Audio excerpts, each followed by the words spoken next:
Disclaimer, the views and opinions expressed during this podcast episode are those of the co-host and guest and not their sponsoring institutions.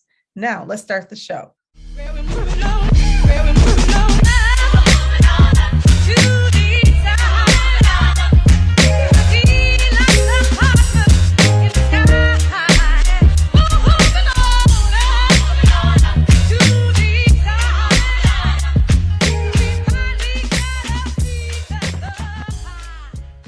Hey y'all, it's Orlando. This week's episode is a recording of a forum that I had the opportunity to moderate in partnership with Building the Engine of Community Development in Detroit and the Community Development Advocates of Detroit, focused on neighborhood power building and the intersectionality of social justice organizations and community development organizations. Donna Davidson also had the opportunity to be a commentator during this discussion. We hope you enjoy it. Take a listen. All right, good evening, everyone, and welcome to the Building the Engine and CDAD fourth alignment forum. The topic for tonight is power building to equalize the playing field for our neighborhoods. We're so appreciative of you taking this time to be here. And without wasting any more time, I'm going to introduce our really amazing co-moderators, Orlando Bailey and Sherita Smith. Orlando and Sherita, take it away. Thank you for the brief intro, Maggie. Welcome to Building the Engine's fourth and last alignment forum of 2021. The forum is co-sponsored by Building the Engine and its Systems Capitalization Task Force, along with CDAD. Hey, y'all, it's good to see everybody. Hope everybody is doing well. Happy Tuesday. We're going to get into it tonight. So again, my name is Orlando Bailey. I serve as the Director of Community Engagement for Bridge Detroit, co-host and producer of the podcast Authentically Detroit, and the host and convener of Urban Consulate here in the city. And I am deeply, deeply committed to this work as I helped Maggie start this work when she left ECN back in 2016 and sat for years on the Systems Capitalization Task Force as a practitioner working for a community development organization at the time. So super excited, and I'm so happy to share this space with my mentor, one of my greatest teachers here in the city, Sherita Smith. What's up, everybody? And an introduction that only Orlando can give. Sherita Smith, I'm with Cinnaire, most recently since September, but been in community development in the city. That's a new job, y'all. Y'all need to clap it up for that. Hey, don't try to slide that by Sherita Smith. Listen, Orlando, we gotta stay focused. What's your title? What's your title? My title is Vice President Community Development, Detroit Market Leader. You heard it here. Hilarious. Anyway, I'm super excited to have this conversation tonight. I think we're going to have a great discussion. We have a phenomenal panel as well as commentators. So we expect it to be lively, and we want to keep the energy up. It's the holiday season, so we all work hard. We hopefully will play a little bit tonight as well. But again, excited to have you all here. Going to ask everyone if you wouldn't mind to just drop your name and organization in the chat. We want to recognize you and call you out throughout the night, and just so that we can know who's here. And then I'm going to turn it back to Orlando. All right, so a little bit about Building the Engine of Community Development in Detroit. Wow, that's a long title, right? You can twist your tongue. Building the Engine of Community Development in the city of Detroit is a citywide collaborative process with a goal of building an equitable, coordinated community development system for all of Detroit's neighborhoods. Today's forum will tackle one of the most difficult issues we face in the city of Detroit: building power in our neighborhoods and our city so that residents, government, philanthropy, and business are equal partners at the table. So that is the tension that we will be carrying tonight, hopefully infused with a little bit of joy, a little bit of love, and a little bit of levity. As Sherita said, we are in the holiday season. So turn it over to Sherita. Amen. Amen to all of that. So our purpose for tonight, why are we even coming together? We really want to engage this diverse stakeholder group in bringing together community development and folks from social justice to discuss power building and how that needs to be a key strategy for advancing Detroit's neighborhoods. And there's a few things that we hope that everyone gets to take away from our conversation tonight. First, we want to learn from some social justice practitioners about their work. We want to gain a better understanding around what we mean by the term power building. And then we want to have a really open and honest dialogue regarding the potential for an intersection between community development and social justice work. I feel like that's been my life throughout my career. So I'm excited to explore that. And then we're going to hear some perspectives from our commentators. And then we're from government, philanthropy, and community development. And then we're going to finalize everything with a call to action. What are our takeaways? What are our next steps from the conversation? So let's take a look at our agenda for this evening. First, we're going to hear from the illustrious Madahavi Reddy, who is the executive director of CDAD and a member of the System Capitalization Task Force. Tongue twister. She's going to give us some opening comments as well as set the tone and the context for the conversation tonight. Then we're going to hear from our very distinguished, committed, and accomplished practitioners in the social justice leaders. They're going to present to us their work, their organizing models, and how they think about power building. Next, we're going to have our panel of commentators from philanthropy, government, and from the community development sector, just to comment on the presentations and to give their unique perspective on what we mean by power building and how we're going to move forward in terms of action regarding that. And then Orlando and I are going to moderate a conversation with all of us, right, where we try to uncover some of the implications, challenges, and opportunities that, again, lie at that intersection of social justice and community development. And then finally, we'll close it all out, try to find that those places of alignment as our takeaways and see if we can reach consensus on some points. Orlando? That's a packed agenda, and we have a loaded time, but I think we can get through it. Listen, my mama always told me, don't come in the room, in the house, and not say nothing. So if you in this room and you ain't told us who you are, what organization you work for, you out of order. So put your name and your organization in the chat box so that we could shout you out. Steve, what's up, Steve, from the Michigan Roundtable. Dr. June Kim is here from Lawrence Tech. Julia from Detroit Collaborative Design Center. Angie Reyes, one of my favorite Detroiters from the Detroit Hispanic Development Corporation. Lindsay at Skillman. Hey, Lindsay. Arlyssa from 4824. Aaron Goodman. Wow, at Planning and Development. It's good to see some of y'all and see some of y'all names. It's been a while. Punita from Skillman. Jennifer at Detroit Action. Darnell from, that's another one who got a new job at the Gilbert Family Foundation. Pierre at Mishta. First meeting. Welcome, Pierre. Tommy at Sidewalk Detroit. Garland Yates is here. Molly is here from 4824. Danielle is here from Mothering Justice. Wanda, Downriver. What's up? What up, though? Yeah. So you guys continue to keep keep the comments going. Antoine Bryant, okay, the new director of planning and development for the city of Detroit. Hey, everybody. Listen, I have the esteemed honor and pleasure of introducing my friend, Madahavi Reddy. Madahavi is the executive director of the Community Development Advocates of Detroit. She has been a Detroiter for almost a decade, coming to us from Toronto, Canada, where she did some exemplary work in collaborative, community-led planning. She is now leading CDAD as it enters its third decade in an important transition as it becomes the host and owner of the body of work developed through the Building the Engine process. Y'all give a great big virtual welcome to my friend Madahavi Reddy. Thanks, Orlando. I feel like I should have also been a part of the practice. I feel like you stole some of my thunder there, but thank you for that introduction. I get to cut out like a minute of my opening remarks.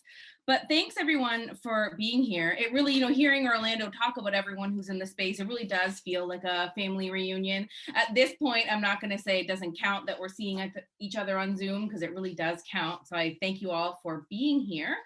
I'll take about 1.5 minutes, and then I'll turn it over to all the good stuff.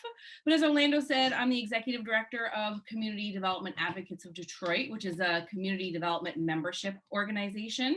Our members include community development organizations, resident-led groups like block clubs, and a bunch of community partners. I think you can tell by our sort of diverse membership that sometimes it's difficult to balance the needs and the policy priorities of these different kinds of groups. There are sometimes some competing priorities and maybe some tensions that I think we're gonna get into when we get into the deep meat of the meeting.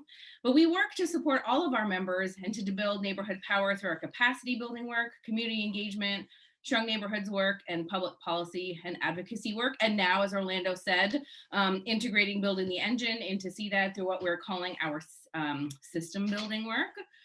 And so I think what makes a lot of sense to talk about today is sort of how we implement our policy work. So there are areas where we play more of a leading role. These may be things that are sort of more traditionally in the framework of community development policy. And then there are areas where we partner with a number of community building coalitions, social justice organizations, and other sort of coalitions. We're a founding member of the Equitable Development Coalition, along with Molly and Angie. I'm a member of DDON, the Defending Democracy Action Network, a member of the Coalition for Property Tax Justice, Right to Counsel Coalition, and on and on and on. And I'm naming sort of these groups that we work with on purpose to show that, we chose to implement our policy work at CDAD in this way as a way of balancing sort of the big policy priorities that need to happen and the need for ground level organizing and the needs of our sort of nonprofit members. The issues that we're all fighting for together are obviously too big to solve at the block level, and too big to solve without organized residents and organized neighborhoods putting pressure on power and demanding better. And since we're in the space of being honest and vulnerable, I will share with you, some of you know more than others, that it hasn't always been easy for us to work in this way. Balancing the needs of our diverse membership has, had some members sort of questioning, are we leaning too far in one space? Are we going too far in the power building aspect and working too much with our coalitions? And so, we recognize at CDAD that this is not an easy way to approach the work, but we think it's sort of the only way for an organization like ours to approach the work. So working with organizers is part of a deliberate strategy. It's at the center of our practice to sort of move the needle on all of the hard challenges that we're facing together. And, that's a little bit about CDAD, and maybe that was a very long introduction. I just sort of wanted to contextualize where I was coming from and sort of where the organization that's housing Building the Engine sort of approaches some of this work. And I'll say that, Orlando, or maybe it was Sherita, mentioned the System Capitalization Task Force. This is a task force working on sort of exactly what it sounds like, finding a predictable and appropriately resourced community development sector that is, organized and well-funded to the work of building neighborhood power and to really build on equitable development practices and make sure that what's happening in the city is equitable. And part of this work has been to do some research about equitable community development.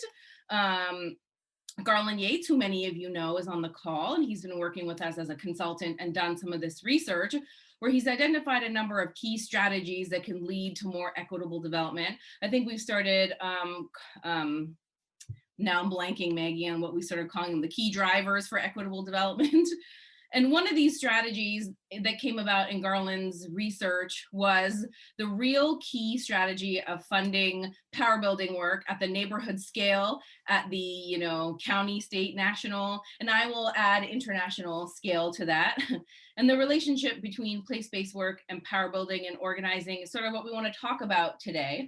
Like Sherita, I think my entire career has lived at the intersection of community development and social justice. I'm really happy to be with you all today. It feels like the right time to have this really interesting discussion.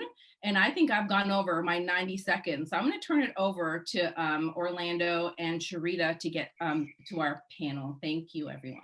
Madahavi, thank you so very much. We appreciate you setting that context and giving everyone a background on both building the engine and CDAD, where that work is going to continue to move forward.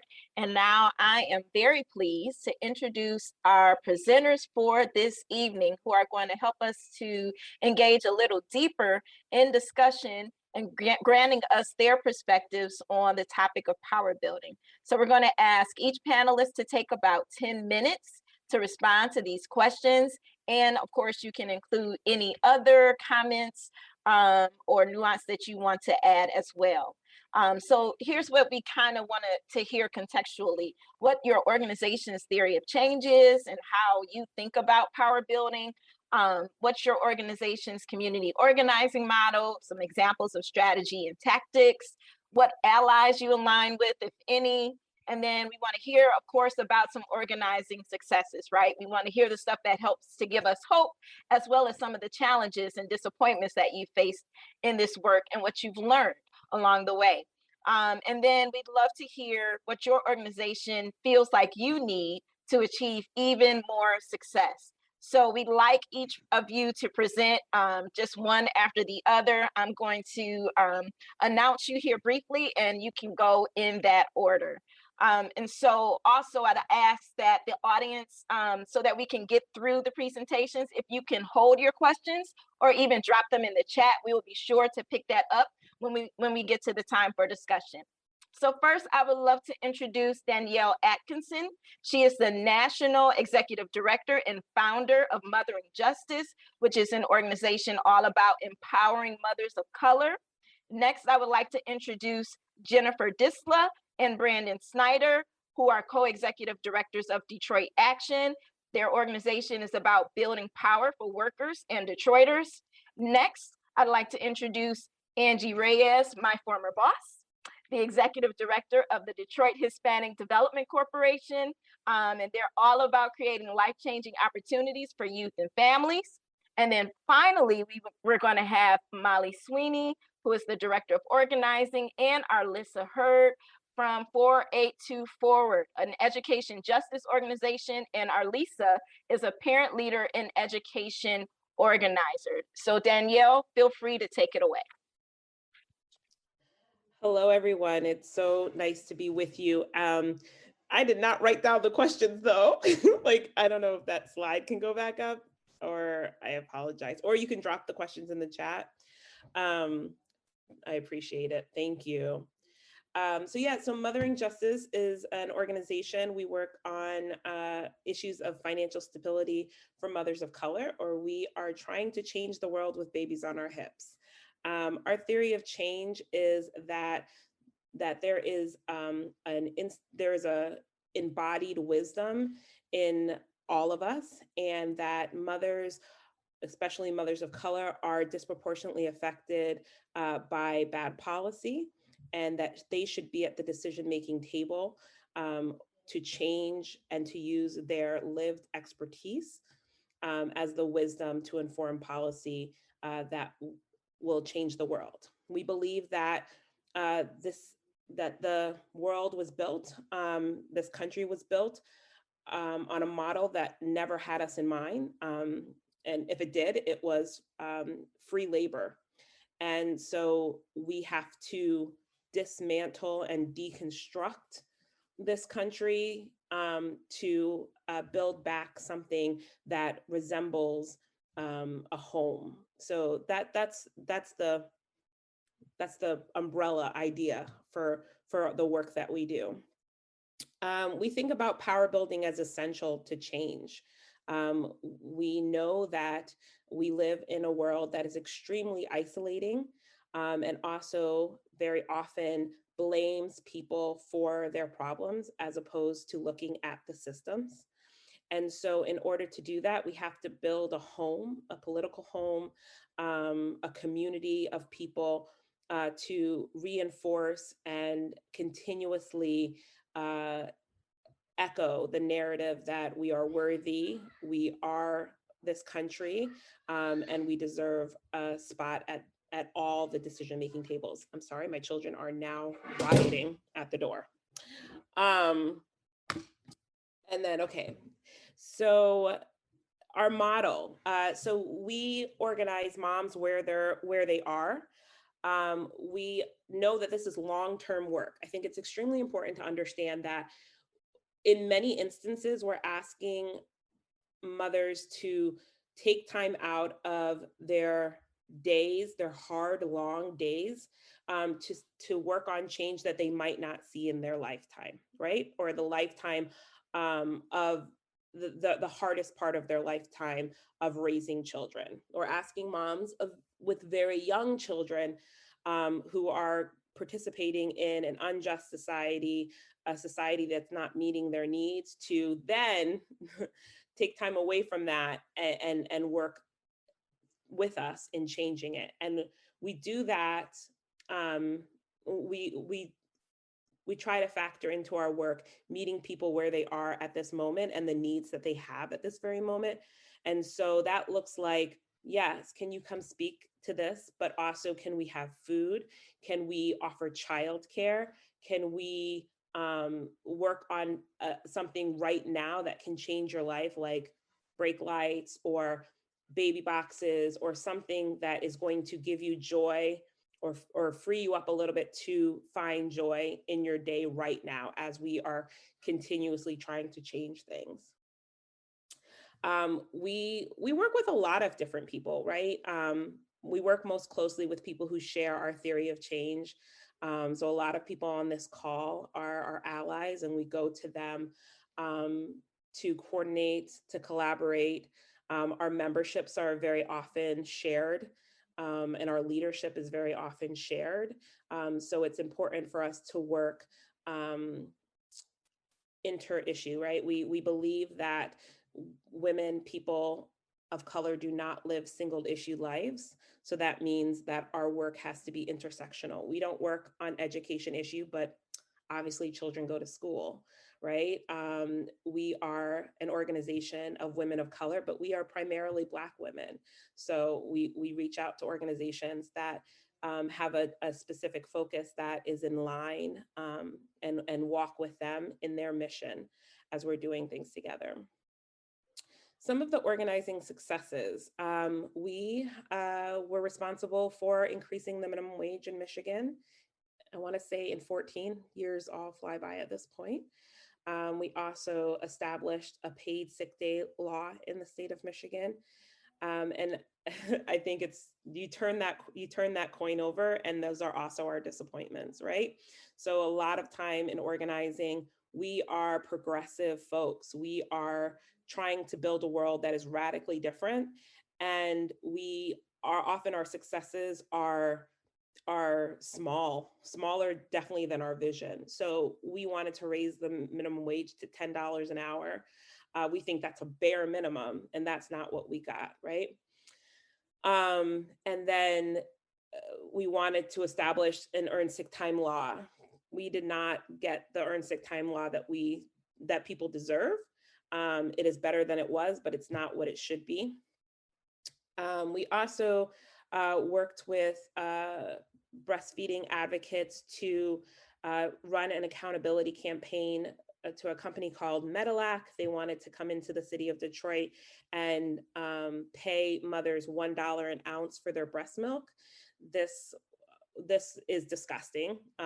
If anyone has ever nursed or watched a woman nurse, you know that an ounce of breast milk is definitely worth more than $1. And it is not by accident that they targeted a city with one of the lowest breastfeeding rates. So you take disadvantaged and disadvantaged people, you give them a very tiny, disgusting offer for something that is essential to their children, and it's a recipe for exploitation. And so what we did is we went to the breastfeeding advocates who elicited our help and said, what do you want? Do you want them to reimburse more? Do you want them to go to another city, or do you want them to go away? they said they wanted them to go away. So our accountability campaign drove them out of the city, and they no longer offered that. So it's important to us to be aware of what a constituency wants to do, center that, and make sure it happens. Our expertise is not the only expertise in the room, and we want to be a space where it's collaborative learning and leadership. We've learned a lot. When we started, we were, I want to say, exclusively an advocacy organization with an agenda that, again, centered moms, was birthed out of our mama conversations. But that's what we did. We were going to Lansing, we were going to DC to change laws explicitly. And then every year, I think we have taken the lens back a little bit to really look at what does it take to win those victories. Give me a second. What does it take to win those victories, but also what does the community need? So we leaned into leadership development. We have 4 leadership development fellowships, all targeting different individuals, but also having different mechanisms, again, to meet people where they are. We have an online fellowship, we have an in-person fellowship, we have a fellowship for white women. And this was all very important in our learning about what does it take to get the women to the table, and talking about and centering internalized oppression led us to the conclusion that we needed to center leadership development. What do we need to achieve our goal? I think it's, I just got off a call, and I think what we don't do enough of is having a win number, right? So I come from a space of my original job was running candidates, winning campaigns. And in campaigns, there's a win number. You know exactly how many votes you need to win an election, and everything you do is to that. In social justice work, advocacy, activism, it's a little more hazy. And I think we need to really go back to what is our win number? How many people do we need to activate, motivate? Whose minds do we need to change? Get some numbers behind that and work towards those numbers. If those are the wrong numbers, we'll know once we hit them and we don't achieve our goal. But I would really like us as a movement to work towards that. So thank you so much. I really appreciate joining you guys.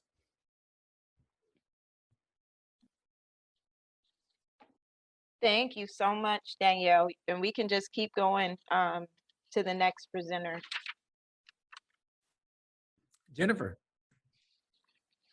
and Branden from Detroit Action. You're up next. Thanks, Orlando. Yeah, Branden, do you want to share screen? Yeah, I'm not in control of the screen, so we can just get started and until that comes. And if it doesn't, we know what we're saying. Got it. You should be able to share it right now. Oh, okay, cool. That's perfect. I'll share it. That you'll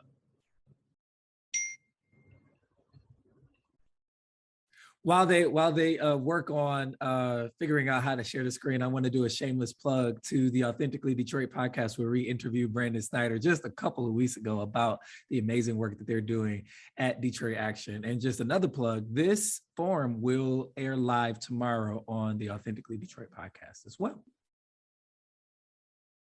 Take it away, Branden. Oh, good to know that we're on the pod. Good. So I'm gonna pass it over to Jennifer, our co-director, to kick us off. Thanks, y'all. So Detroit Action is a grassroots member-led organization fighting for political power, racial and economic justice for working class Michiganders.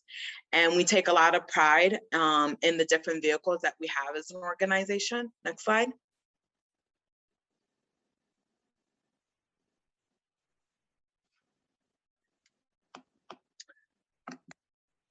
So as Detroit Action, we have a vision about vibrant and thriving economy, and we definitely want to ensure that our vision is neighborhood-based organizing throughout Metro Detroit.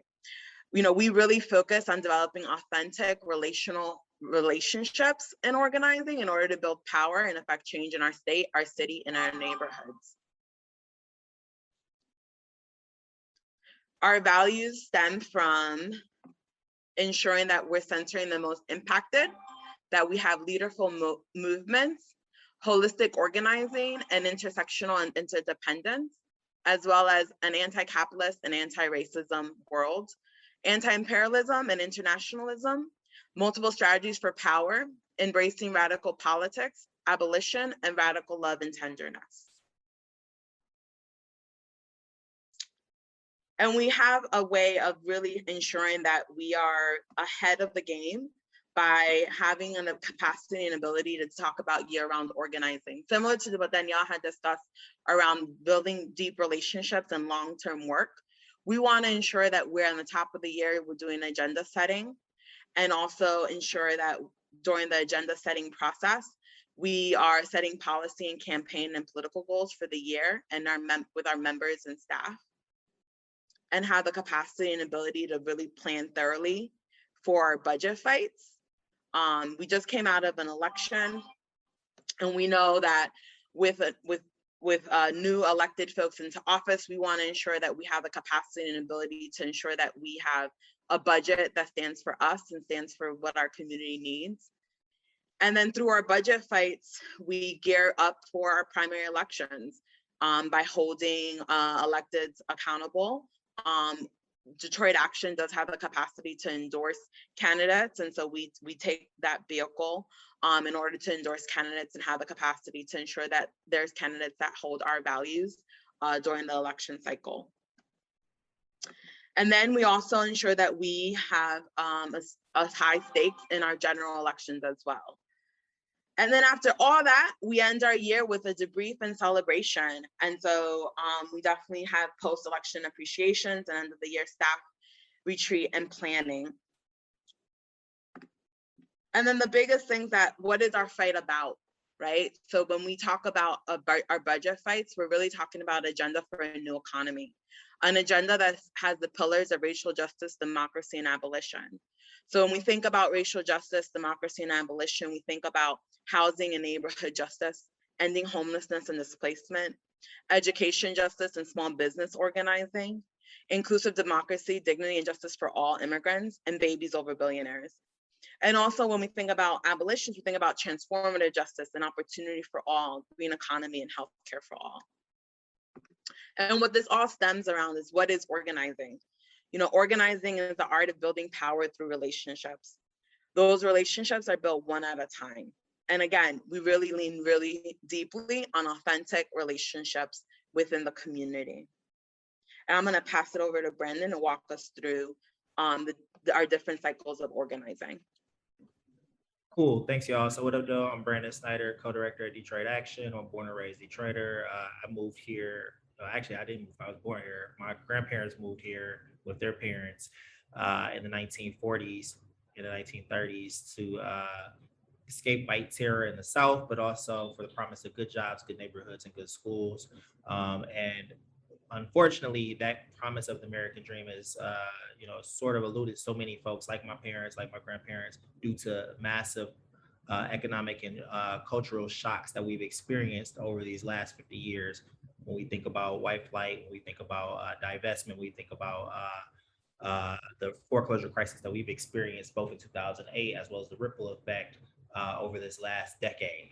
And part of the reason what we do and why we center organizing is that we want to be able to make sure that our folks have not only the power to change the systems around them, but they're able to build community with like-minded folks. So when we think about the work that we do, we try and use a number of different systems and a number of different tools in order to win. So our work not only exists in the spectrum of organizing, but we try and use a number of different tools like advocacy as well as direct service through our service mutual aid program, through our political education programs, developing and training folks on what's going on in the world, as well as giving them the tools that they need to be able to advocate for themselves, but ultimately building power with and for people alongside of them, and being able to challenge those who are in power in this particular moment. So for us, we believe age-old tenet, power. We want to take it, we want to seize it, we want it. I need it. Power is the ability to act and the ability to do. When you think about the word in its Latin root, it's podere, and to do. And for us, we measure power by organized people, how many people that we're organized, how many people that we're talking to, and organized money. The ability to make sure that we're raising independent political power, independent wealth that is connected to our mission and vision that Jennifer described earlier. But how we are able to do that and what that means and what we spend it on is all connected to a strategy that isn't just produced by me in the back room, or isn't produced by Jennifer in the back room or some dudes that's on our board, but it's co-created. It's built upon the skills that we all have. And when we think about building strategy, we think about strategy as using what we got to get what we want. Stop, Branden. Stop it right now. Not Players Club. Right. I got so many. My favorite line. I got so many comments. My favorite line, using what we got to get what we want. What we got as a community is invaluable. Our stories, our experiences, our time, our treasure. And we use that to build leaders and to be able to take on the fights that our community deserves. So for Detroit Action, we think about our theory of change as multiple strategies for power, re-envisioning democracy in Michigan. One, that's issue organizing corporate accountability, making sure the corporations that are extracting wealth from our communities, those who are profited in the pandemic, not feel the pain that our community is feeling, but we're also moving the needle on the issues that matter to us. Two, that's being able to develop leaders who can change our community. We're building the bench to be able to win and win for the long term. And then three, radical and transformative electoral organizing. We aren't just knocking on doors, giving 2-minute speeches saying go elect such and such, but actually having conversations with people about the issues that they care about, the issues that impact them, and really trying to build a relationship at the door. So our goal, our ultimate strategy when we think about it, is building relational power for justice, being able to get to the decision-making table and be able to negotiate on the behalf of our interests and our values, to be able to make and reinforce those deals, and to organize our people and our money. So we want to be able to create an effective volunteer structure, a militant base of working class Black and brown folks to be able to do that. And how we do that is a couple different ways. So Jen talked a lot about our organizing model. So I just want to lift up a couple quick stories before I pass it up. And so we try and do organizing that is vibrant and that's rooted in the spirit and the culture of Detroit. What you see in the top left-hand corner is some of our former youth members who were part of our on May Day, May 1st. We decided as a part of our story and a part of our conversation around the injustice of the property tax auction was that we were going to have a moving party, because so many of our families had lost their homes. So many of our families have been displaced over this last decade. And so many families experienced the disorganization of being evicted from their homes due to foreclosure and the harm and the shame that caused. But instead of moving out, we decided to move in to the county treasurer's office and let them know how our families feel when they have to pack up their bags and pack up their boxes and leave. So we brought our furniture and we brought our boxes inside of the county treasurer's office right next to Fishbones, and we held our moving party there. Right down below, what you see is some of our member leaders at our annual convention we held in 2019. And they're talking about immigration stories and and the exploitation that workers of color and monolingual English, monolingual Spanish workers have experienced here in the city of Detroit from a number of employers. Deep community organizing. So one of the things that Jen mentioned is that we try and do year-round organizing, and we don't stop on election day. We don't pick up in August. We talk year round to folks. We're knocking doors year round. We're registering voters year round, and we're having conversations about the things that matter to people. And we're talking to the folks that the Democratic Party isn't talking to: low income and no income voters, and people who aren't voters. And then finally, like our key survival services. So we run a service and mutual aid program that we like to think of as our worker center for folks with and without jobs, where we support folks with IDs and birth records, some workforce development training. We've built a drug users union to support folks who are current or former drug users around building their power and ending the war on drugs, as well as our criminal diversion court that we partnered with Street Democracy to lift up. And then policy reform. We want to be able to change the policies and the conditions that our folks experience here in the city of Detroit. Here's with our friends at 482 Forward on transformative political education and training. We believe that we're building the next crop of people, leaders who can come before us and come after us, can change our communities. And then finally, how we change hearts and minds is through our creating a powerful narrative of how we got here and where we can go together. Being able to center the experiences of Black and Brown folks here in Michigan. And then, I think I lost that slide. Nope, yep. And then using culture to do that. And so we've got values, and to act on our values, we need power. And to get the power, we need organized people and money. So I'm gonna stop right there and pass it on.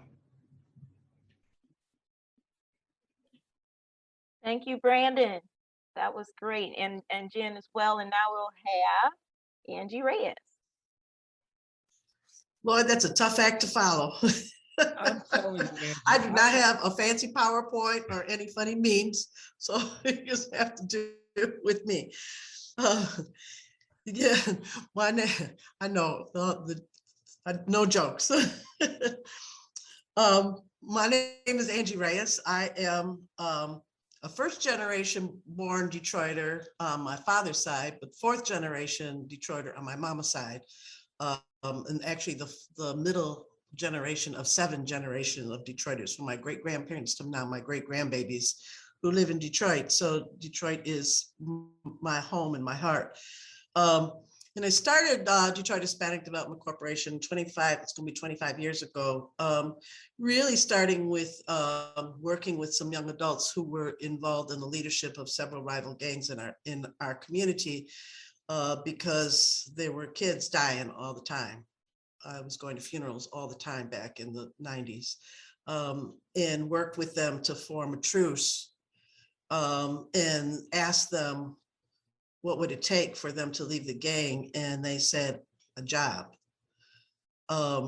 So really started working on developing a number of programs that the community said that they needed, but also looking at what are the systems that needed to change? What were the systems that were there that created the conditions that young people felt that they needed to be in a gang and were killing people that looked just like them, except that they had a different colored rag in their pocket. And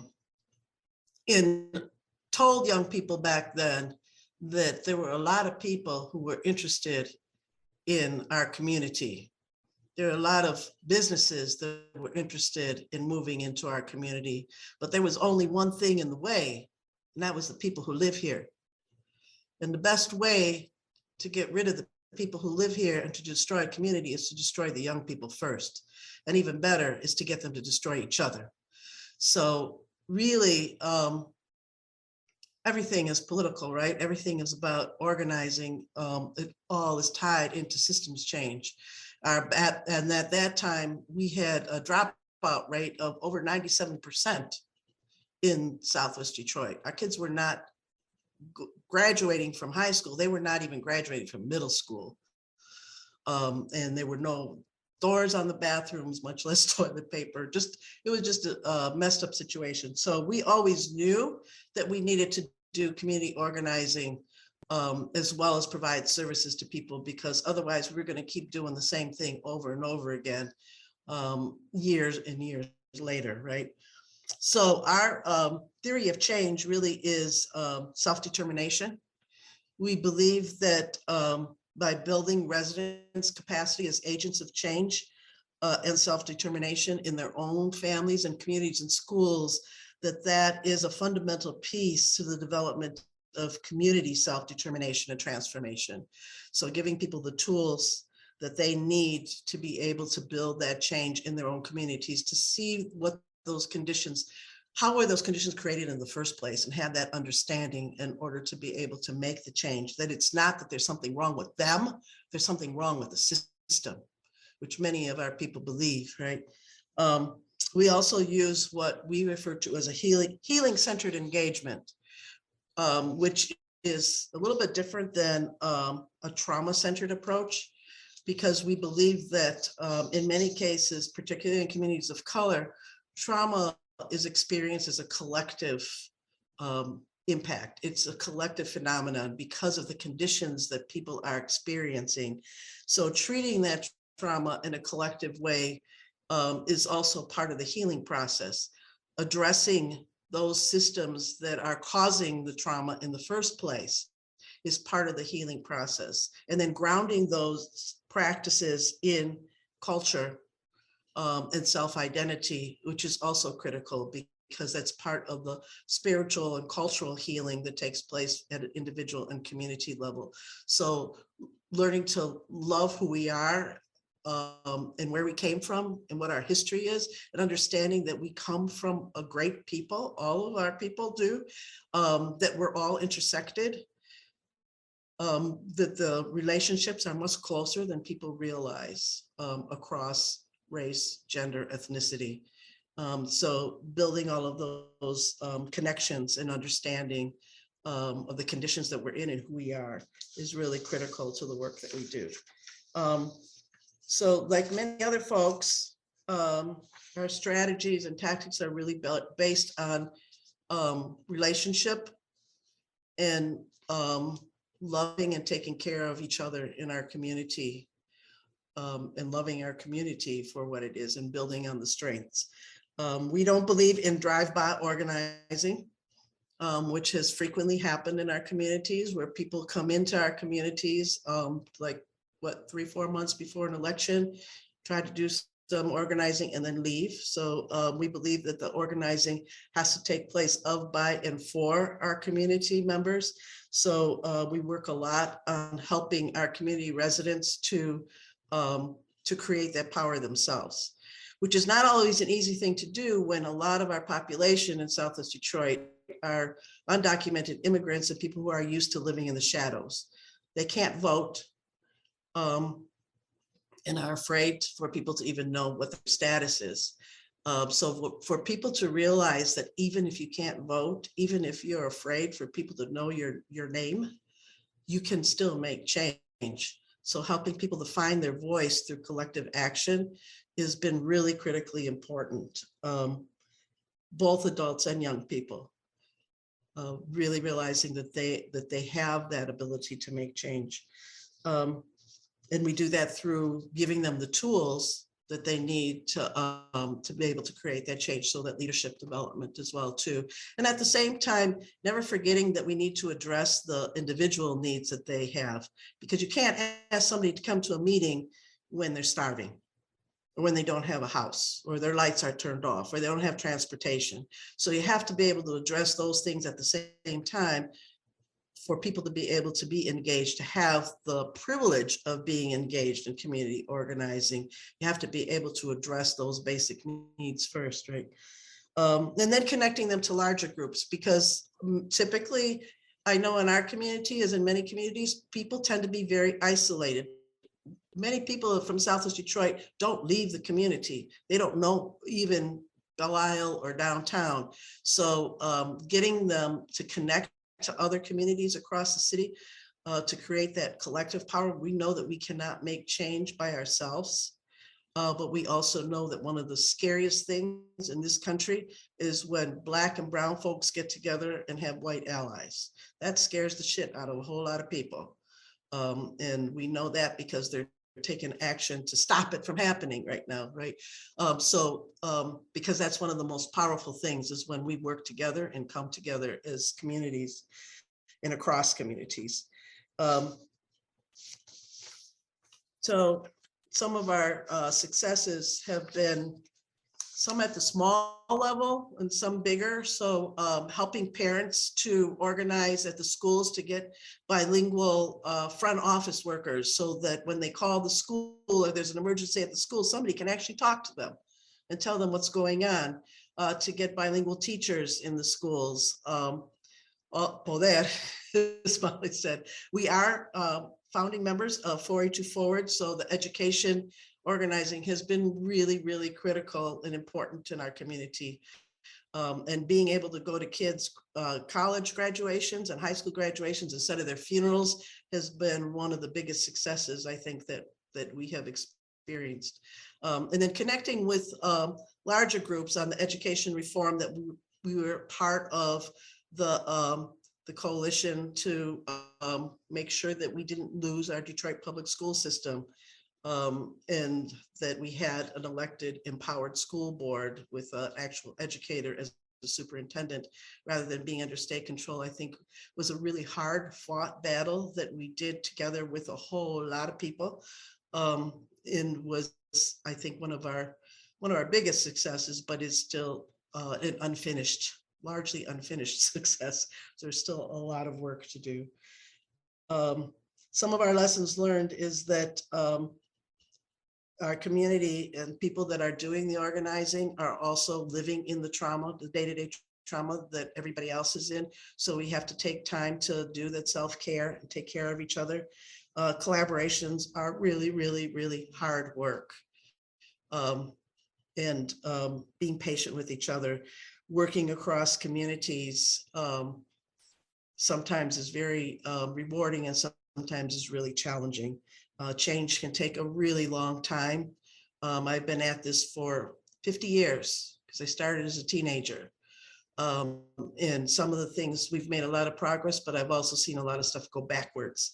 So you have to be patient and keep working at it, even though it can be really disheartening sometimes.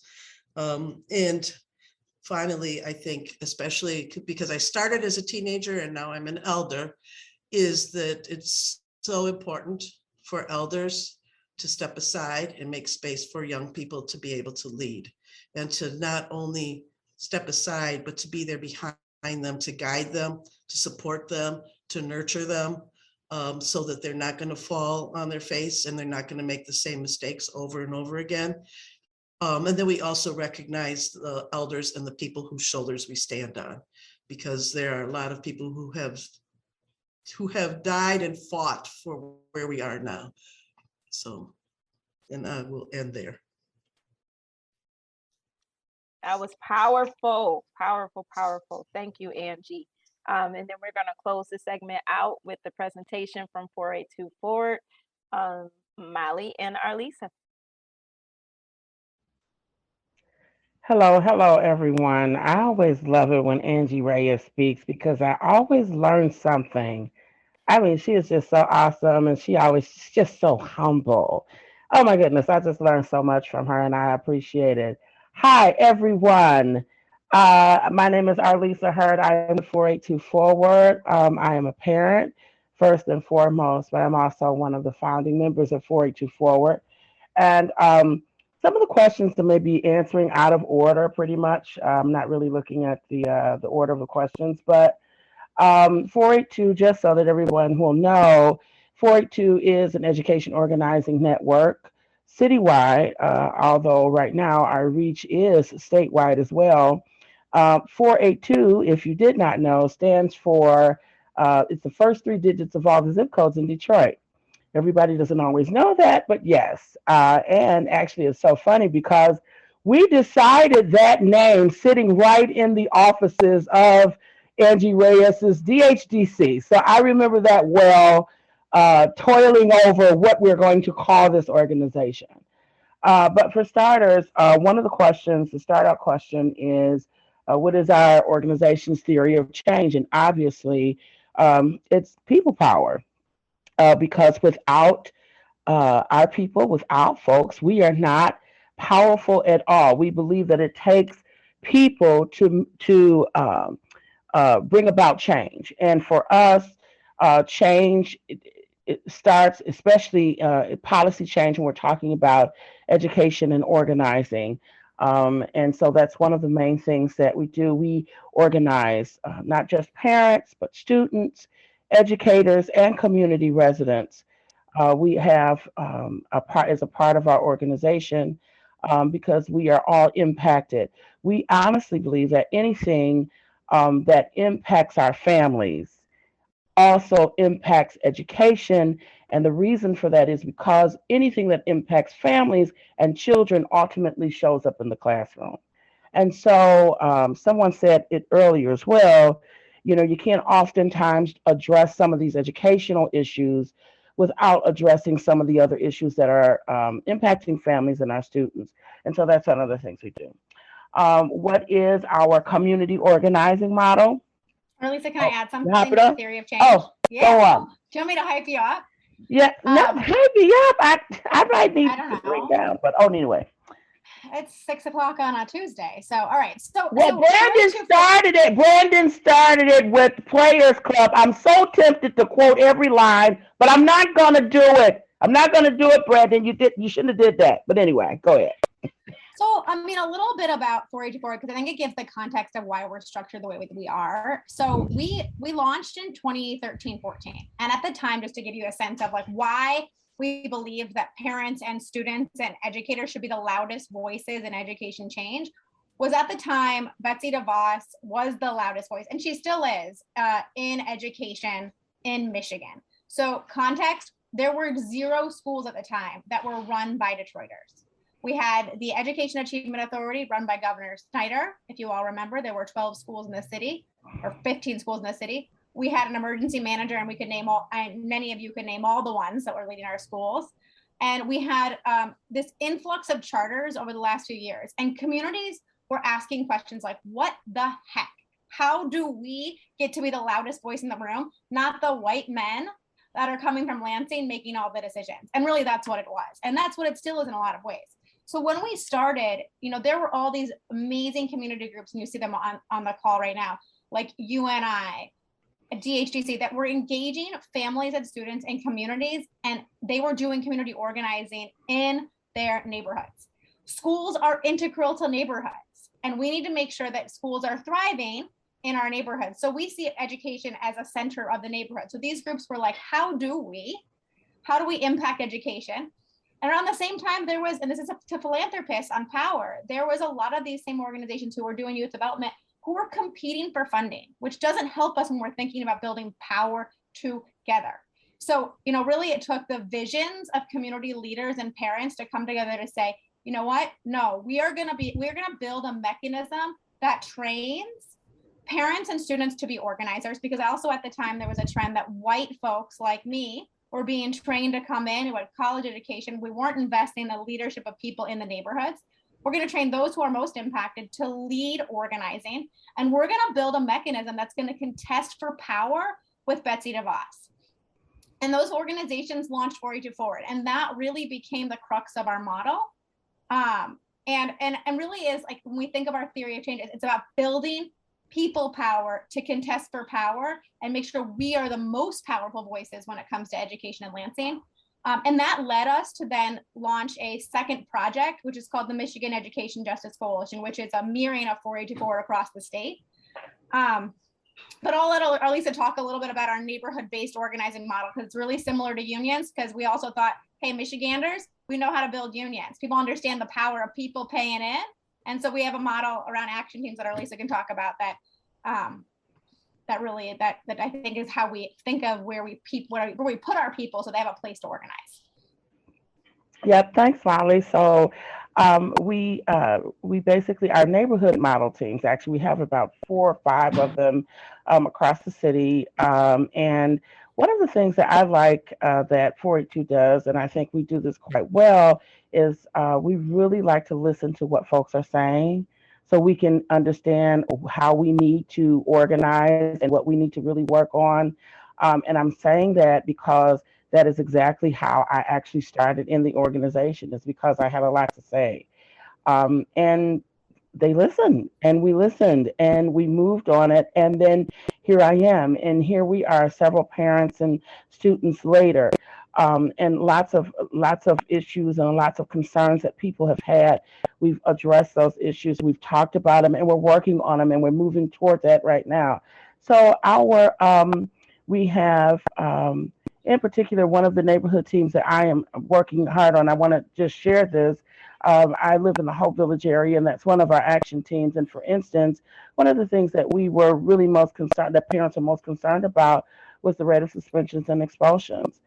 And we went in on that, and we started to build out a team surrounded, or a team about suspensions and expulsions, and to address the concerns that a lot of parents have.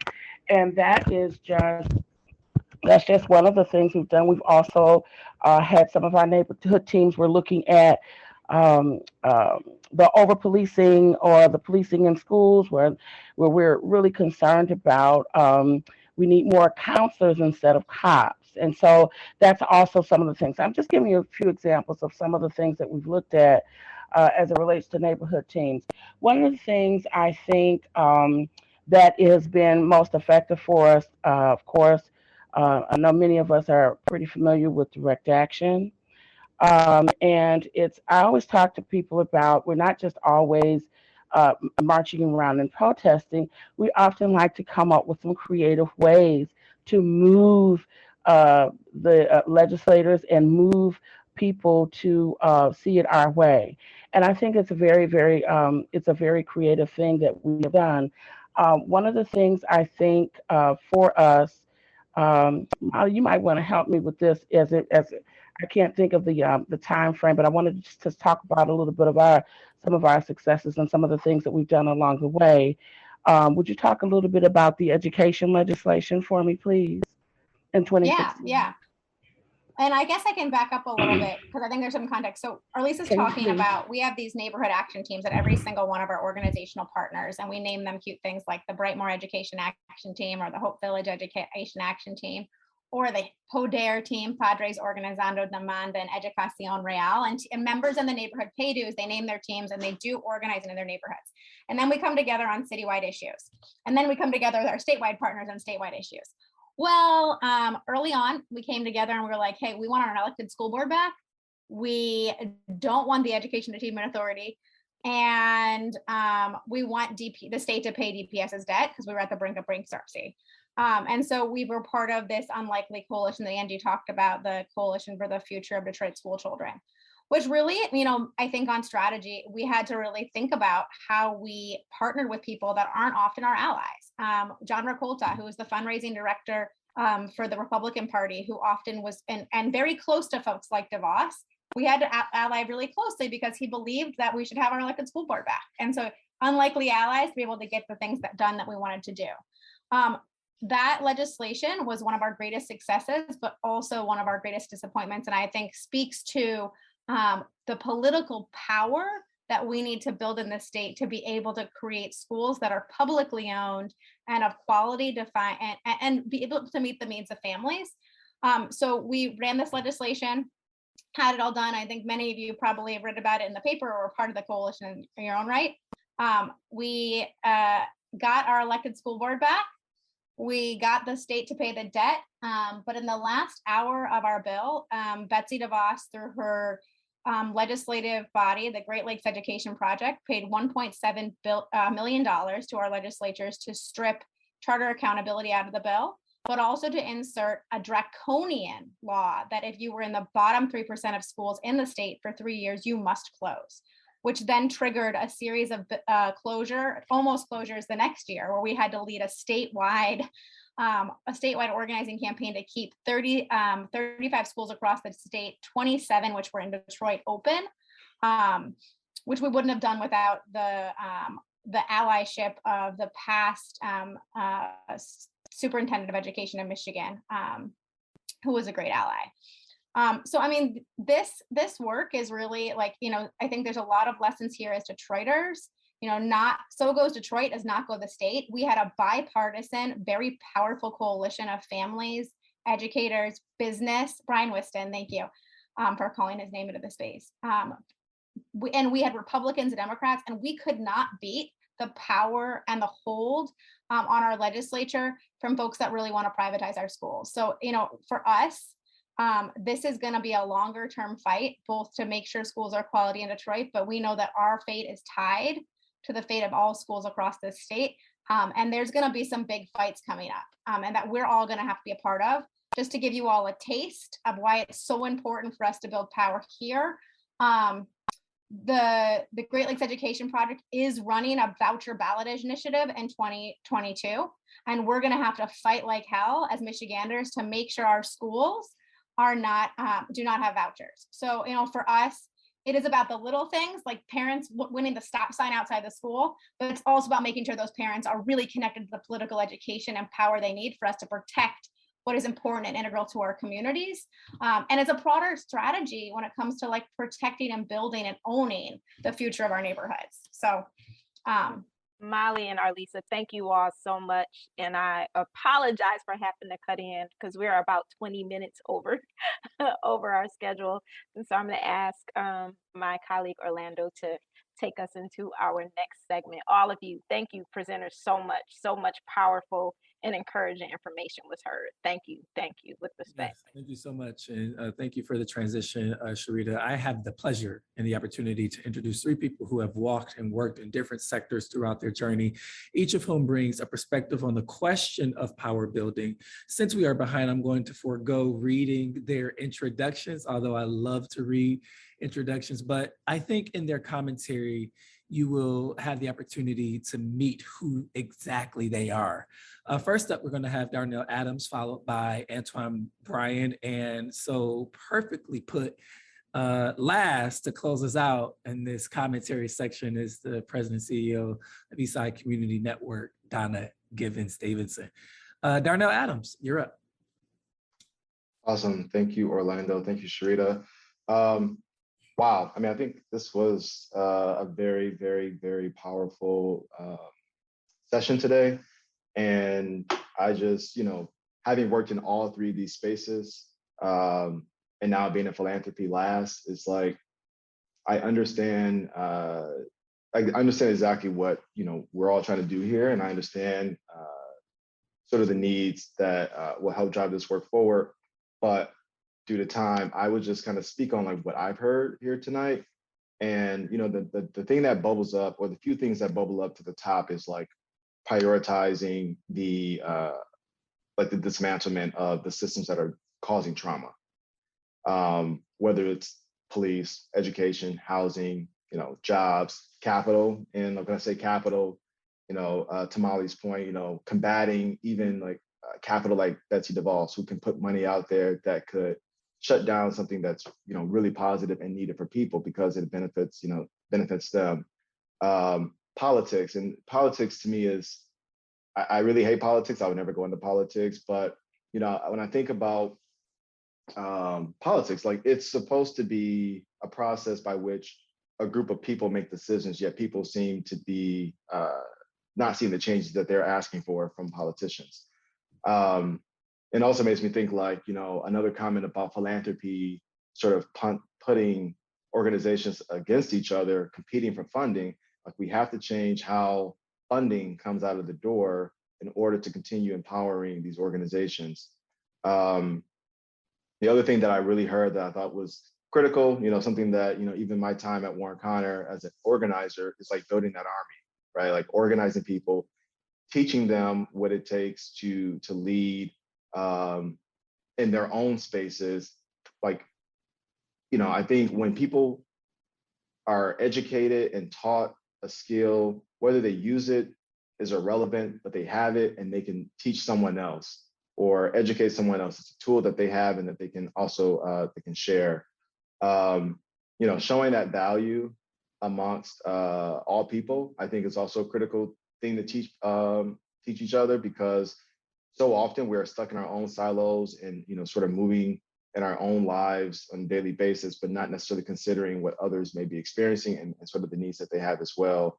So, as you're building those armies and breaking those systems, taking care of each other is obviously should be obvious to most, but is also something that bubbled up for me too. So more comments, but I will pause there and I'll turn it over to Antoine.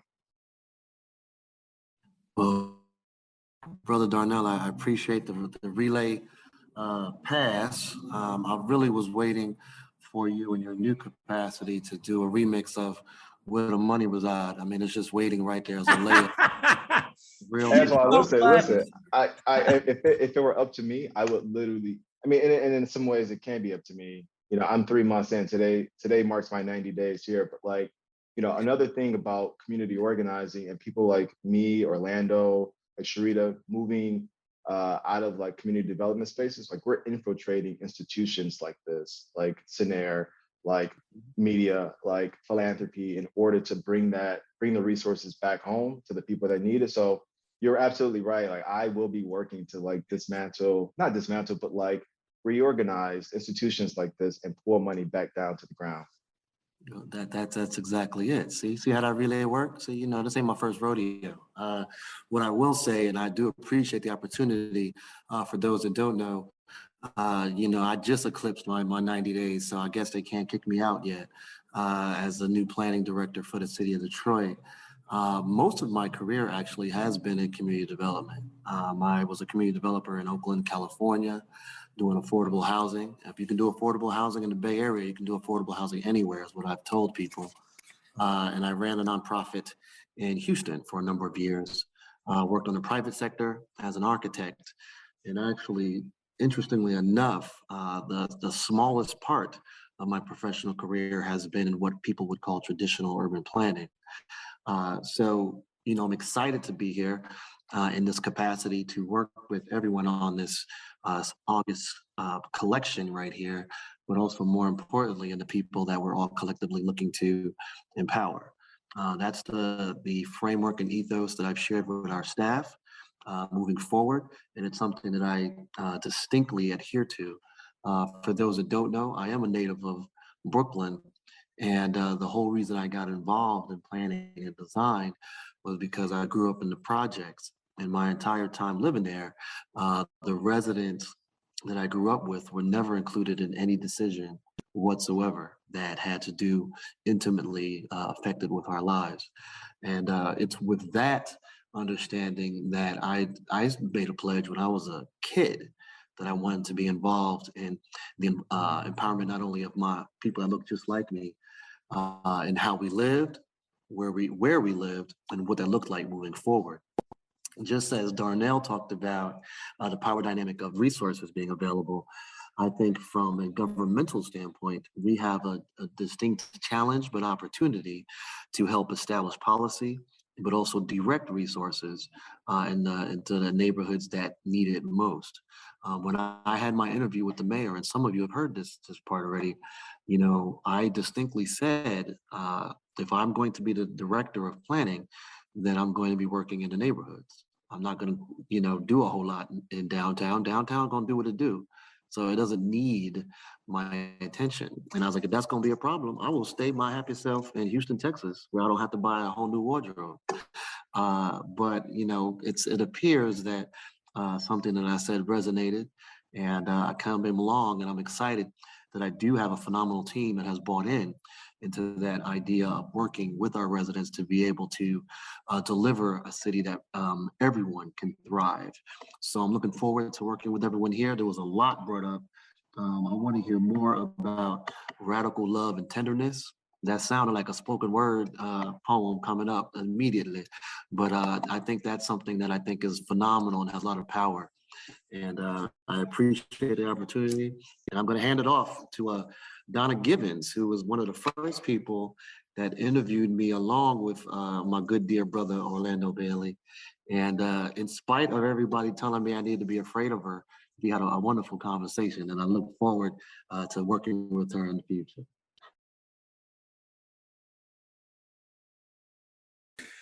Donna, you're on mute. If you're trying to say something, I don't know. We've completely lost control. Sorry, I just had to laugh at that. I don't know, from the Players Club to where the money resides, I don't know what we're going to accomplish tonight. Donna, you have the last 5 minutes. All right, so when I look at what I heard, and actually I look at power in so many different lenses because power means so many different things, but I think what we're talking about here is community power. And that is the ability to affect the decision-making process and the use of use of resources. And I think of that power residing within our organizations. Do we share power with the community? And I heard a lot about building the collective and collective input and sharing that power so that it's not just hoarded by the people at the top.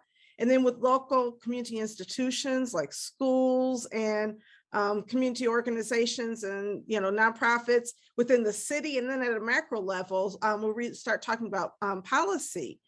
And then what was not really stated, but I think this is important for us to talk about, is the creative power, the power of creation, that we're not just trying to reassign what is, but we're also trying to create what should be. And when I look at that, I think about our farmers, our community urban farmers, and what they are creating in space where they did not get an invitation necessarily. They just started doing it. Malik Yakini and the Detroit Black Food Security Network have created things that transcend what they can get from government and what they can get from other institutions. The creation of collective organizations, the PAC. I mean, listen, we interviewed Branden. I was blown away by the fact that he actually created a PAC, and not a sizable PAC, and was able to really influence election outcomes as well as give power to the voice of people in the community. Then, we work on green infrastructure in our community, helping people to repurpose land. We've created maps. We've worked using CDAD's evaluation tool to define the problem, as well as some solutions and some vision. And so I think that that's what I heard as a thread running through there, as well as small businesses, programs. Something that Orlando speaks of a lot, I heard mentioned, was narrative power. Controlling the narrative, not allowing other people to define who we are, but deciding this is who we are, this is our history, this is our reality, this is what we want and need. Because when people control your narrative, they control really how resources are allocated and how you are perceived. Like if somebody says I'm a scary person, then that's going to control, just joking, how I interface with people. You know what I mean? I think that we control our own narratives. And I think the most important thing is that when you do organizing, when you're creating power in the community, it's got to be done from the perspective of love. And I heard that a lot. Love is people's people, but it's also love of people, not just people as a neutral thing, but people that we care about. And, there's this concept of to do no harm, that when we care about people, we are nurturing them.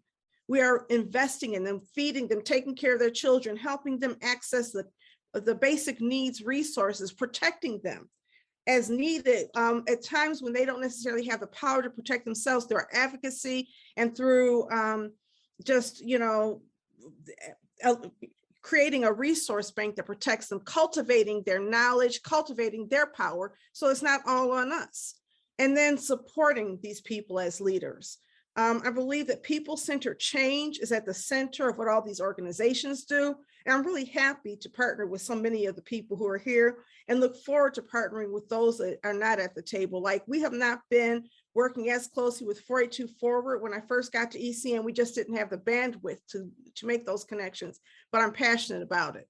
Mothering Justice, same thing. And so I think that part of the power is finding ways for all of us who are here and all of us who are, going to listen in the future to work together to build something that's greater than our own organizations, understanding their strength in numbers, and together we form a much stronger and more inclusive village.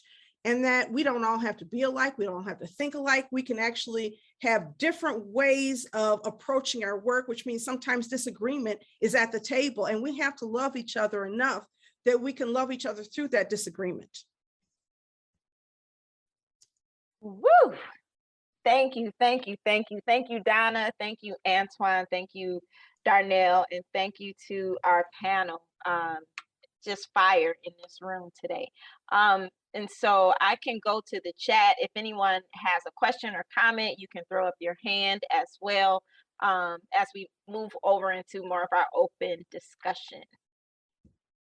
Since I don't see hands yet, I'm going to go. So we have one question from Steve, I believe from Michigan Roundtable, and he wanted to hear more from Detroit Action on how they've operationalized corporate accountability. Thanks, Sherita. So yeah, thanks Steve for the question. So when we talk about corporate accountability, we want to imagine a world where corporations have a real stake in our communities in a real way. And currently right now, we launched a campaign with Mothering Justice, Michigan United, and Moses to ensure that corporations that are supporting legislators who are supporting voter suppression bills, that they are held accountable through corporations. We know that corporations are major actors in our political system and have the major influence in our political system. And we want to ensure that corporations understand you can't say Black Lives Matter and then talk about oppressing our voice and our vote. And so that is one way that we're operationalizing corporate accountability, and we'll continue to operationalize corporations to ensure that they understand that if you're in our community, you have to pay taxes, right? You have to ensure that you have the capacity and ability to build a thriving community, ensure that we have affordable access to healthcare, affordable access to housing, and also ensure that we have access to good jobs. Thank you, Jennifer. Orlando, you were looking like you wanted to jump in there. Oh yeah, I want to jump in. Please, participants, we have until 7:30, so put your questions and or comments in the chat or raise your hand. We will be happy to call on you. But I want to talk about the cross-pollination of work between the grassroots or grass tops organizations and community development organizations here in the city, and how the work intersects, but more importantly, how these organizations work together. If they are working together. And my question to any of the presenters and commentators, if you have seen instances of grass tops organizations and CDOs working together, what's working first, and what's not working so well?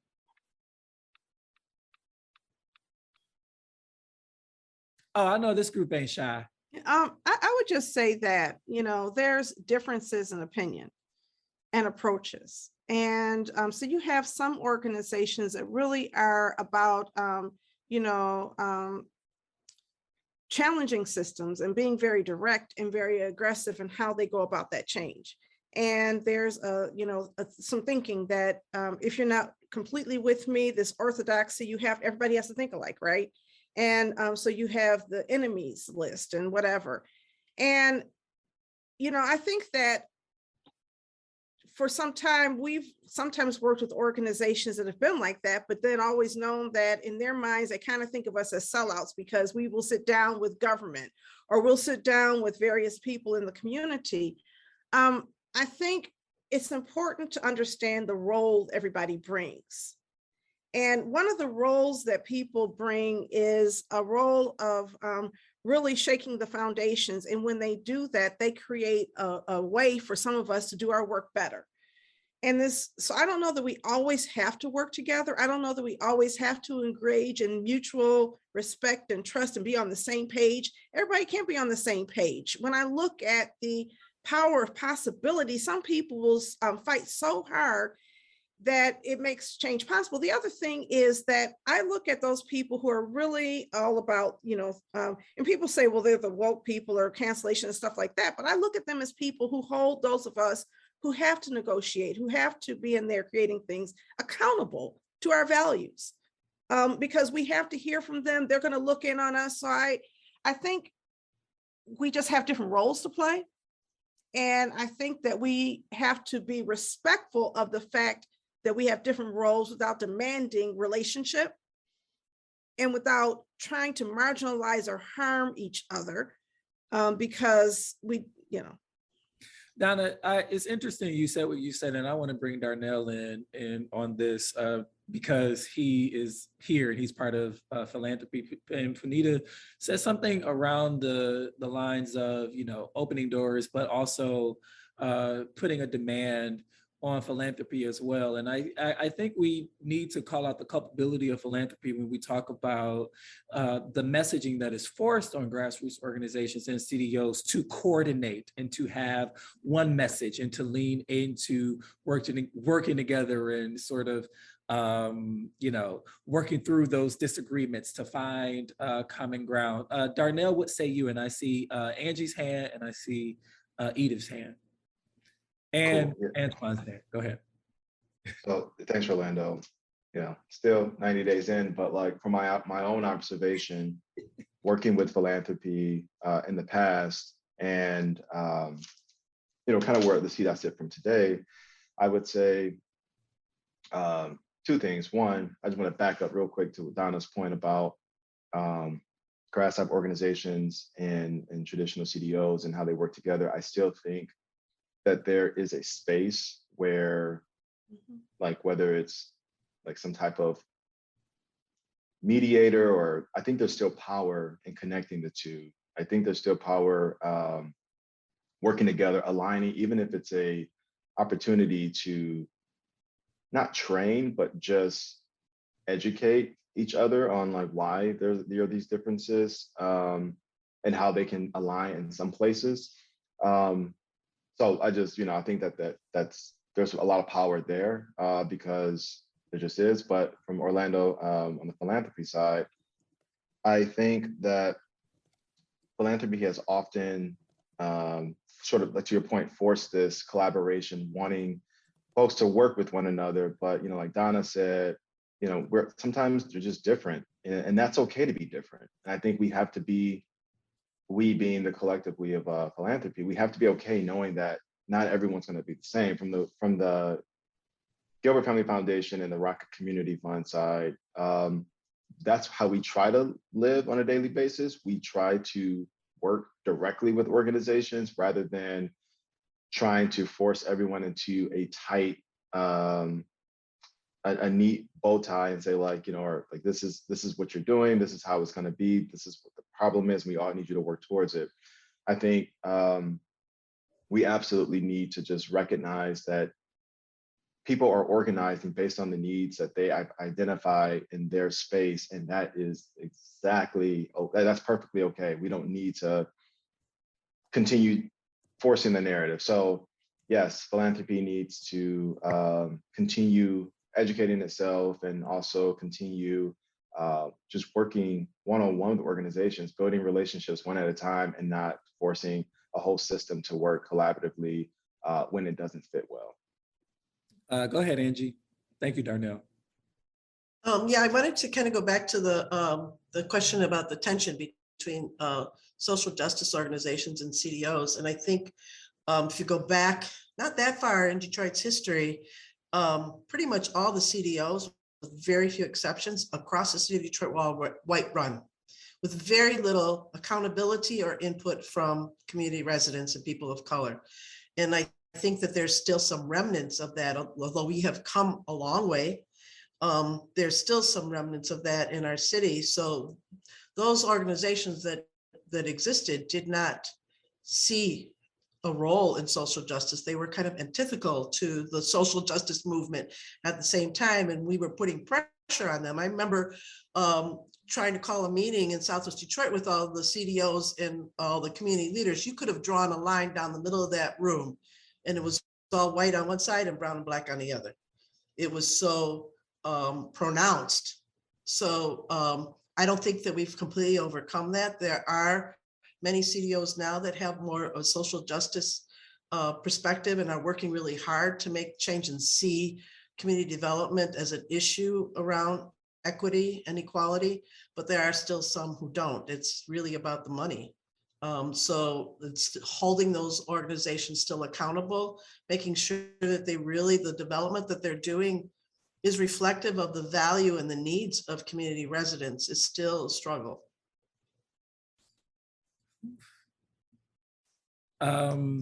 We have comments in the chat, but Edith and then Antoine, and we'll get to some of what we see in the chat.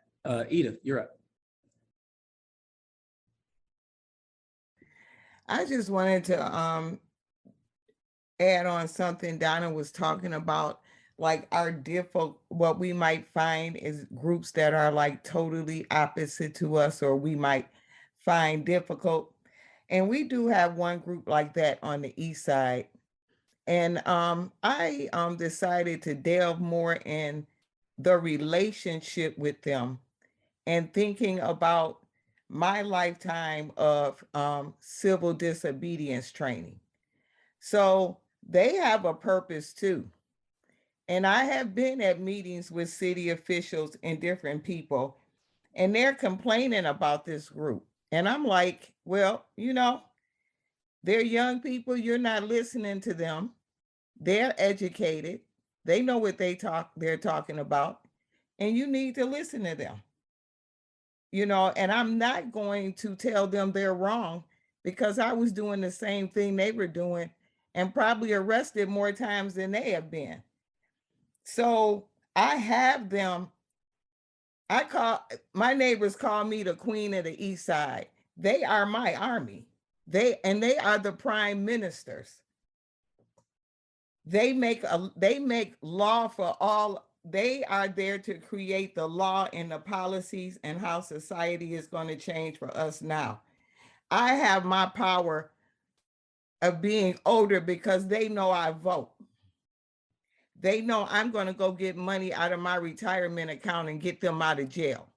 So they have that power. They know I can talk to influential people to use them. And I use that chess piece when I'm out trying to discuss things, or if they are brought up in situations. And doing that made them open up to me more, so we could talk about strategizing their protests. Because protest is good. Disruption is good. Because sometimes you have to disrupt and make everybody uncomfortable to get things noticed or get the systems changed. So it's like we were trained. The pregnant lady coming to the town to protest, well, she can't march out there with us, but we need her to cook because we're going to be tired when we get back. So they have a place too, and we have to put them in a leadership position to people, us people that are older with the gray hair. We got to put them in a leadership position. We have to tell the powers that they're in charge now. And whatever they say, we're going to back them up. And one thing about us, though, that group might be shaky about voting, but they know that we aren't. And that we will get, and we can, when we put ourselves to it, as older people, we can get everybody out voting. I saw that at the last election for Trump. I saw grandmas with 3 generations of kids with her, you know, like, you better get in this line and put this vote in. So we know how to do that. And I just wanted to add that, you know, we just have to work on better ways to show them their role in fighting for justice. Thank you, Edith. All hail the queen. Antoine. Yeah, I'll jump in on a couple of things. Well, shortly, I've written a lot of grants. I've written a lot of grants publicly, trying to get philanthropic money. What I found, and it goes back to the question about being responsible to philanthropic entities and getting respond. There's 2 kinds of philanthropies, right? There's 2 modes of thought. There's those that want a good press, so let's just call it what it is. And then there's those that want to be on the right side of history, right? And some of them are the same, but oftentimes it's one or the other. And so once you're able to, you know, harness that, you'll be surprised how the dollars will trickle in. I've told people, being a nonprofit entity, sometimes grant writing is not rocket science. It's really about having a good story and a budget. And that's grant writing in a nutshell. And once you're able to get philanthropy on that side, they'll jump in. And what I found, what's amusing, philanthropies are just like the corporate sector, because they get real competitive with one another, right? You know, Foundation A doesn't want to be the only one that gets to the great story about what happened in Detroit. And so then Foundation B, they want to jump in too. And so they really do want to compete against one another and be competitive on good stories. And it's when you use that mindset of that, you guys need me almost as much as I need you, they're able to, you can almost bend them to your will. And so that's the way I did grant writing for 20 years. And you know, you're able to establish that relationship. And that relationship building dovetails back to the organizations and nonprofits themselves. You know, there were a couple of questions in here, and I've heard some dialogue about how can we as some of our community organizations get together, I agree wholeheartedly with what Donna was saying. We ain't got to agree. I think sometimes we lose sight of what the end goal is. We might get there differently. We might have some different kind of approaches, but if our ultimate goal is X, then we got to kind of keep our eye focused on what that ultimate goal is. And then you might do it a lot differently than the way I do it, but we still are trying to get to the same place and we can work together in the same way. And so that's the thing that that's the ethos I try to follow as far as power dynamics and achieving community development. The way that I can help direct things in Detroit is going to ultimately be far different than what Orlando does. But we're still trying to get to the same place. And I think we need to, once we respect and acknowledge that, then we will be able to see real success in our neighborhoods and for our people. Man, if we can get that kind of attitude and energy going throughout the government in the city of Detroit, we might actually be able to do something. Donna, please. I'm working on it, Sherita. I'm working on it. I'm working on it. We got your back out here. Donna, please, go ahead. I think it's also a matter of leadership, right? I think that those of us who function in leadership space have to be real careful how we process disagreement and how we get over it. If we are focused on the goals, because sometimes you become powerless in fighting, trying to take other people down, trying to show other people up. And I think that when we've had success organizationally is when we have been able to do just what Edith said, and that is figure out how to work with folks. We may not be able to get along, we may not be friends. It's our responsibility, because if we're centered in love, you cannot be centered in love and trying to take other people down. You can either center yourself around the fight or around the vision. I think it's important also to raise up the thing that Garland raised, and that is that we get mixed signals from foundations and from philanthropy. It's gotten a whole lot better lately. But whenever you have all the extreme targeting of resources in this neighborhood versus that neighborhood, you end up having people who feel left out. Whenever the foundations predefine the kinds of things that they will fund so much, and they form alliances, and foundations are predetermining what should happen inside of neighborhoods, people get left out. And sometimes that is the root of the issue. I remember when we were first forming the Detroit Neighborhoods First Fund, and there was a set of neighborhood organizations, grassroots organizations that had a list of demands for funders. This is how we want you to do things differently to make sure that all of the money is not going to the same groups. And then the final thing I'll say is that some of us have to understand that all of the money can't go to the same groups, and we have to be willing to share resources and use the power and the money that we have to invest in the capacity of other people. Orlando taught me that lesson a few years ago. I'm gonna keep on talking about you for this, Orlando. When we got the KIP defunding and Orlando went to the Kresge Foundation, he said, I don't think you should spend all of the money with big organizations. You need to fund small organizations. And I was like, wait a minute, what about my money? And I had to really understand and value and appreciate the investment that was being made by some of the smaller organizations in a community I also serve, understanding that that actually makes the community stronger, not weaker, to have them sitting as equals at the table. So powerful. So we know that financial power, like money power, is important, and it is one of the ways to gain power, but there are others. Does anybody want to talk about collective power, community power, and other levers that we can use? Because I don't want us to focus so much on philanthropy and the power that they have. I think that if we're ever going to get to a place where we can really balance and counteract and push back, it's going to be from having power derived from elsewhere, right, within the community. And so anybody have thoughts on that?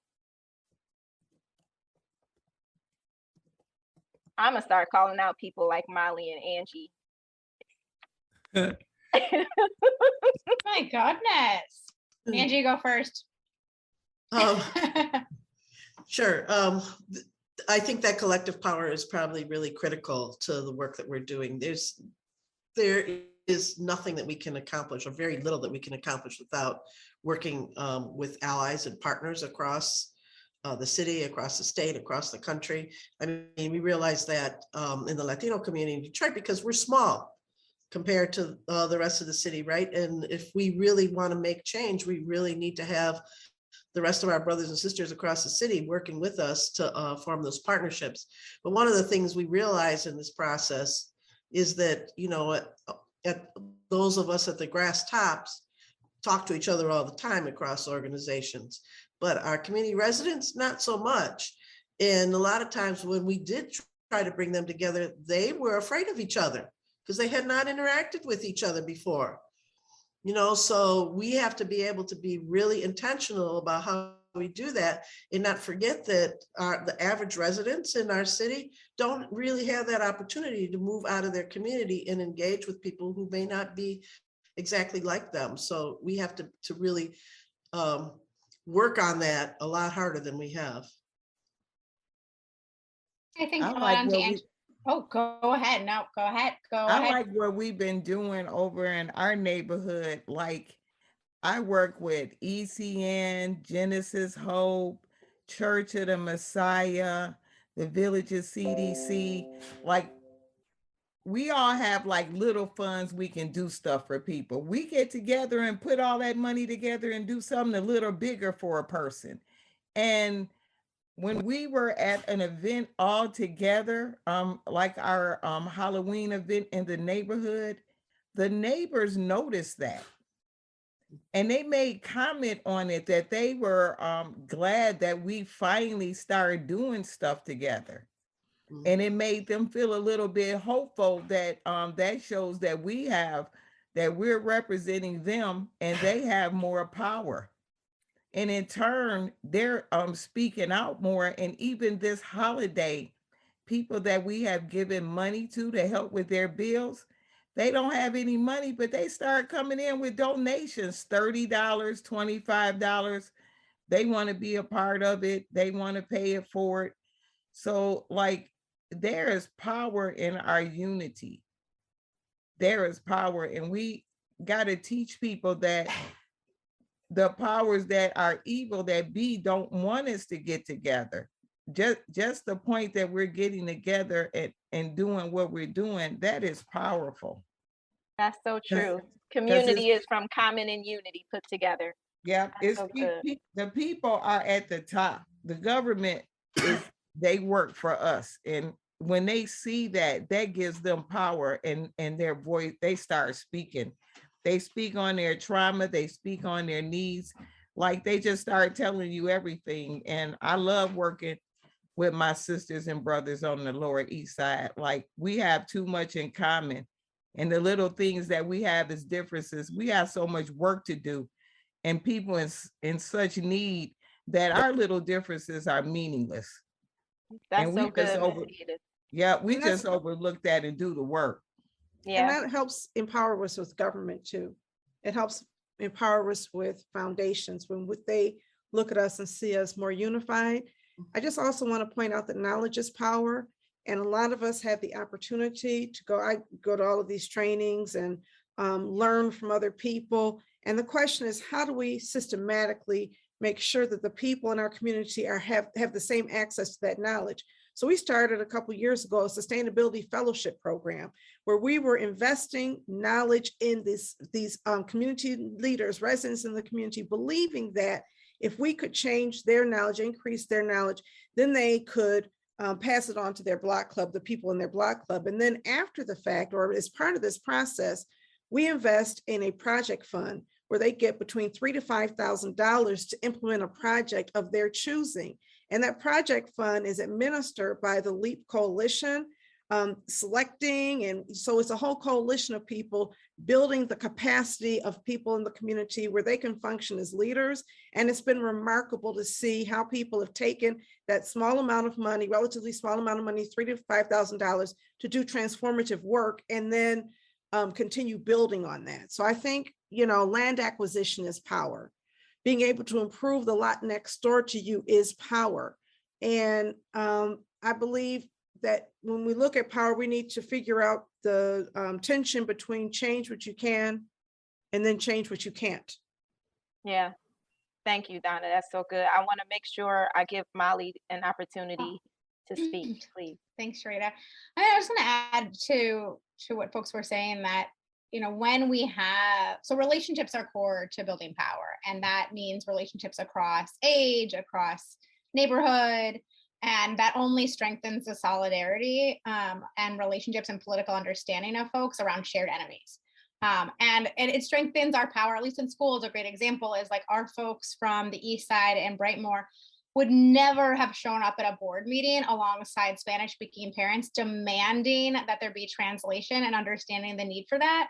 And when we think about really building real power, it's deep solidarity across Black, Brown, across languages, across age. You know, we have our parents show up with our young people across the city. And I think what that gets us is, you know, a deeper understanding of the power we're all up against, an interconnectedness that, like, the struggles that are happening in Southwest are the same struggles that are happening on the East Side. They're just going to be showing up differently, but they're the same power players that are the same enemies, so that it's not blaming each other. It's actually understanding where power sits. And then I just wanted to add on to like this idea of allies and strategy. You know, and Donna, you said this really well, but I think to really name it is like all organizing it's a movement. And so if you share values, you're in the same movement. And, you know, not everyone has to be allies all the time, but we need to strategically understand and be in conversation about when we do align.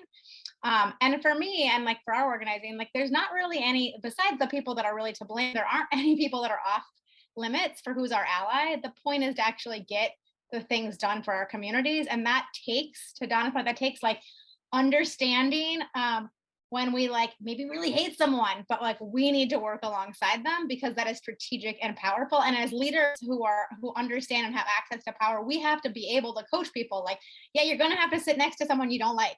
And it's important to you expressing your leadership and power for our people. And that's hard. And like, I think acknowledging that's hard, but I think to really deeply root people in strategy is just in 6 months, but like, what's our visions for our communities in 10 years, 20 years, right? I really appreciate the point about strategy. I want to add a little bit more nuance to Sherita's question about other ways to build power. And essentially what I've been hearing tonight from all of the presenters and even the commentators is the through line of storytelling. All of you have been telling stories, amazing stories about your work, the organization, and the impact, your organizations and the impact that it has had on the pavements of our neighborhoods. How are you harnessing abundant narratives and taking back narrative power? Angie, you said something powerful, healing from racist narratives about our worth and capacity. I mean, good gosh. I mean, I think, you know, as a person in media, as a person who helps to frame up and tee up narrative, I do believe that narrative is a tenet of power that needs to be harnessed for the upward trajectory and movement of equitable outcomes. How are you all thinking about that? Not enough. Sometimes I think we get so caught up in just doing the work that we forget to tell the story. And we have to, I think, spend more time doing that. You know, a lot of times in our culture, we look at that as bragging, and that's kind of frowned upon. And we have to look at it in a whole different way because the narrative is critically important. And I think, you know, not to be partisan or anything, but I think the Republican Party has gotten really good at forming their own narrative about us. People believe it, people live by it, people kill by it. You know, they go hunting for our people sometimes based on that narrative. And we have to be able to change that. So it has become now a life and death thing for us to be able to change that narrative and to be a lot more intentional instead of looking at it as something just extra, right? So we're really working on our young people because they're really good at using social media and creating those creative narratives. So we have our music studio and our video production lab and giving them the skills so they can help change that whole narrative and tell those stories. Orlando, if it's okay with you, because I know we only have a couple minutes, I did want to try. I mean, this has been a very, very rich conversation, but I did want to just try to lift up a few themes and things I think we can take away before Orlando kind of closes us out. So I'm one, cold. yeah, did you Oh. see the agenda? Way to put the pressure on the brother. Go Oh, ahead. I'm so glad that you asked him, did he see the agenda? You know what? Donna, Well. Okay, back to these takeaways. So one thing that we heard a few different ways was the importance of vision, right? Of being future oriented and defining the desired state or the desired future, and also defining the image of ourselves rather than some of those very corrosive narratives that can be out there put forward as history that's just a bunch of lies and untruth. And then the importance of meeting people where they are and meeting people's basic needs, and not just going with the ask of like trying to get folks to do something or come to a meeting, but doing so in a way where we're meeting people where they are. And then everyone, again, with different language, talked about the importance of centering the most impacted, putting the most hurting at the center of the conversation. As Donna was mentioning, even about neighborhoods and how resources are targeted where there's already seem to be some strength, but where we should really be focused is where there's been the most disinvestment. And then the importance of being clear about what we want and what we don't want. Because that's what will help you to really get allies and folks to be able to come together around it, is when we're clear about what we want and what we don't want. And then I love how Molly talked about the importance of being able to work with unlikely allies to get the win. And I love that the story around the Coalition for the Future of Detroit School Children, because some important wins did come out of that with people around the table who otherwise would not have been around the same table in relationship. And then similarly, we talked about organizing and services. I think that was Angie who talked about how the motto at DHDC incorporates both community organizing and services. And then she also talked about, and people said it in different ways. We heard about radical love, but I'm just going to sum it up with healing-centered engagement. I just thought that was so very powerful. And I think that these things are some just key takeaways from the conversation tonight. And I saw some connections happening in the chat, and I'm going to challenge everyone to actually connect. Let's pilot the concepts that we were talking about tonight. Let's pilot leaning into collaboration and leaning into disagreement when it happens. I do believe that right now we are in a position, we are at a state where we're on the precipice of being able to really make tangible change that residents feel on the pavements of our neighborhoods. I did read the agenda, Sherita, so I want to remind everyone that Building the Engine and Community Development Advocates of Detroit CDAD are merging as Building the Engine work moves inside of CDAD, and CDAD works to set up new structures and processes to absorb that work. They both remain committed to what were we talking about tonight? Alignment and equity in community development. They continue to believe that investment in power building is an indicator of funding equity. Remember who put this on: systems capitalization. We want predictable funding for a community development system here in the city of Detroit. The insights learned tonight will help inform the 10-year sustainability strategy that will be proposed in draft form for your input at the annual summit in the spring of 2022. And finally, we want to thank all of the amazing people who contributed to tonight's forum. I want to thank one of my mentors, my former boss, and one of my teachers here in the city of Detroit, Sherita Smith, for co-moderating this with me, and for Maggie DeSantis for asking us. We hope you all have an amazing night. Begin to follow up, y'all. Let's work. Let's get this work, y'all. Thank you, Orlando. Always a pleasure working with you. Thanks, everybody. Have a great evening.